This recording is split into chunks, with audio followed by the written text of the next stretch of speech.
Assalamualaikum warahmatullahi wabarakatuh. Perkenalkan, nama saya Yunita Mutali Agustina dengan NIM 1911S1035 dari kelas D3B Analis Kesehatan. Di sini saya akan sedikit menjelaskan tentang teknik pembuangan data menggunakan metode Kohran. Dapat dilihat di sini terdapat sebuah data di mana ada 1, 2, 3, 4, 5, 6, 7 analis yang melakukan analisis terhadap logam Fe dalam konsentrasi ppm. Di sini, hal yang pertama kita lakukan itu adalah menentukan varians setiap orangnya. Yang pertama ada hasil analisis sarah. Untuk cara menghitung variansnya sama dengan var sampel, kita blok semua data, kemudian enter. Dihasilkan variasinya itu 2,213667. Kemudian untuk data Lukman sama dengan varian sampel, kemudian blok datanya, enter, dihasilkan nilai sebesar 0,827. Selanjutnya untuk data Rini, rumusnya tetap sama, varian S, kemudian blok, hasilkan 0,614667.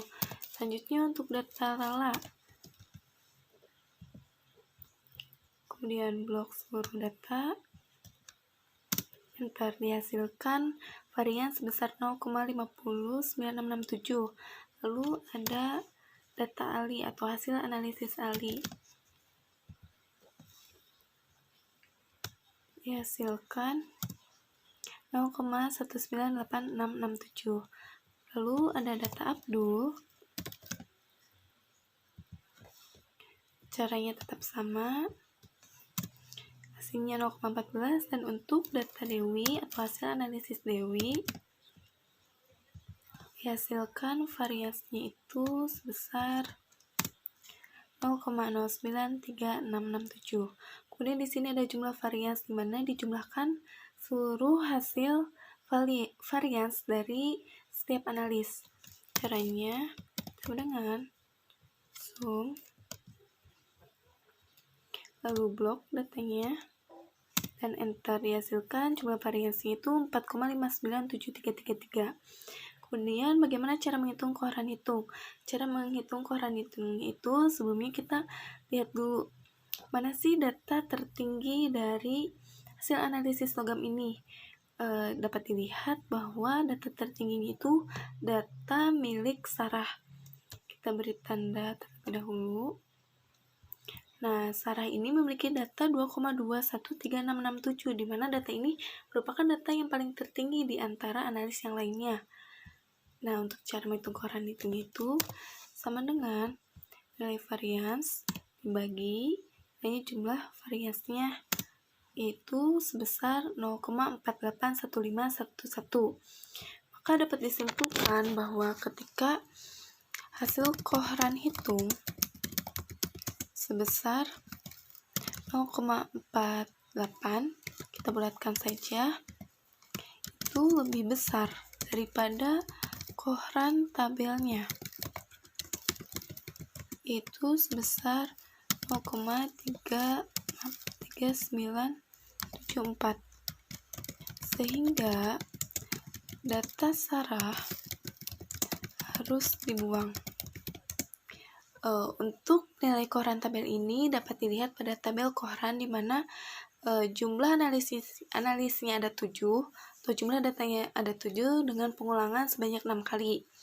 Dihasilkan bahwa Kohran tabelnya 0,3974. Di sini disimpulkan bahwa ketika Kohran hitungnya lebih besar daripada Kohran tabel, maka data sarah akan dibuang atau dihapus, sehingga kita akan melakukan perhitungan uji Kohran kembali atau teknik membuang datanya kembali menggunakan menggunakan metode yang sama, yaitu metode Kohran, dengan data setelah data sarahnya dibuang, yaitu ada data Lukman, Rini, Lala, Ali, Abdul, dan Dewi dengan jumlah analisnya ada 6 dan pengulangan 6 kali, sehingga Kohran tabelnya yaitu sebesar 0,4447.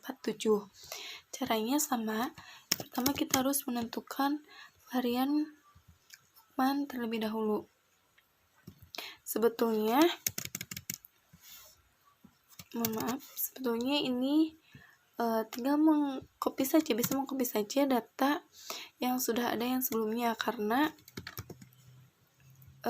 datanya tetap sama, hanya saja dibuang data yang salah, kecuali untuk jumlah yang varians, karena jumlah datanya tidak ada jumlah data salah, sehingga jumlah varians pada perhitungan yang kedua ini kita hitung kembali. Caranya itu langsung kurung buka, lalu blok semua data dan enter. Dihasilkan bahwa jumlah variasinya itu sebesar 2,3836667. Kemudian dilihat data yang paling terbesar. Di sini bisa dilihat bahwa data terbesar itu milik Lukman dengan nilai varians 0,827. Kita kasih tanda dan kita hitung koran hitungnya dengan cara data varians tertinggi dibagi data atau jumlah variansnya, sehingga hasil koran hitungnya 0,346944 dengan koran tabelnya 0,4447. Maka dapat disimpulkan bahwa koran hitung dengan jumlah 0,35, kita bulatkan saja, itu lebih kecil daripada koran tabel dengan nilai sebesar 0,4447, sehingga tidak ada data yang dibuang karena koran hitung yang dihasilkan itu masih lebih kecil daripada koran tabel. Ketika sudah mendapatkan atau sudah terdapat data yang tidak ada dibuang, maka sudah berhenti untuk perhitungan atau kita mencari data yang harus dibuangnya. Tapi ketika masih ada atau ketika koran hitungnya lebih besar dari koran tabel, maka dihitung terus-menerus sampai tidak ada data yang dibuang. Mungkin hanya sekian penjelasan saya tentang teknik membuang data menggunakan metode koran. Untuk setiap salah kata ataupun kurangnya penjelasan saya mohon maaf. Terima kasih. Wassalamualaikum warahmatullahi wabarakatuh.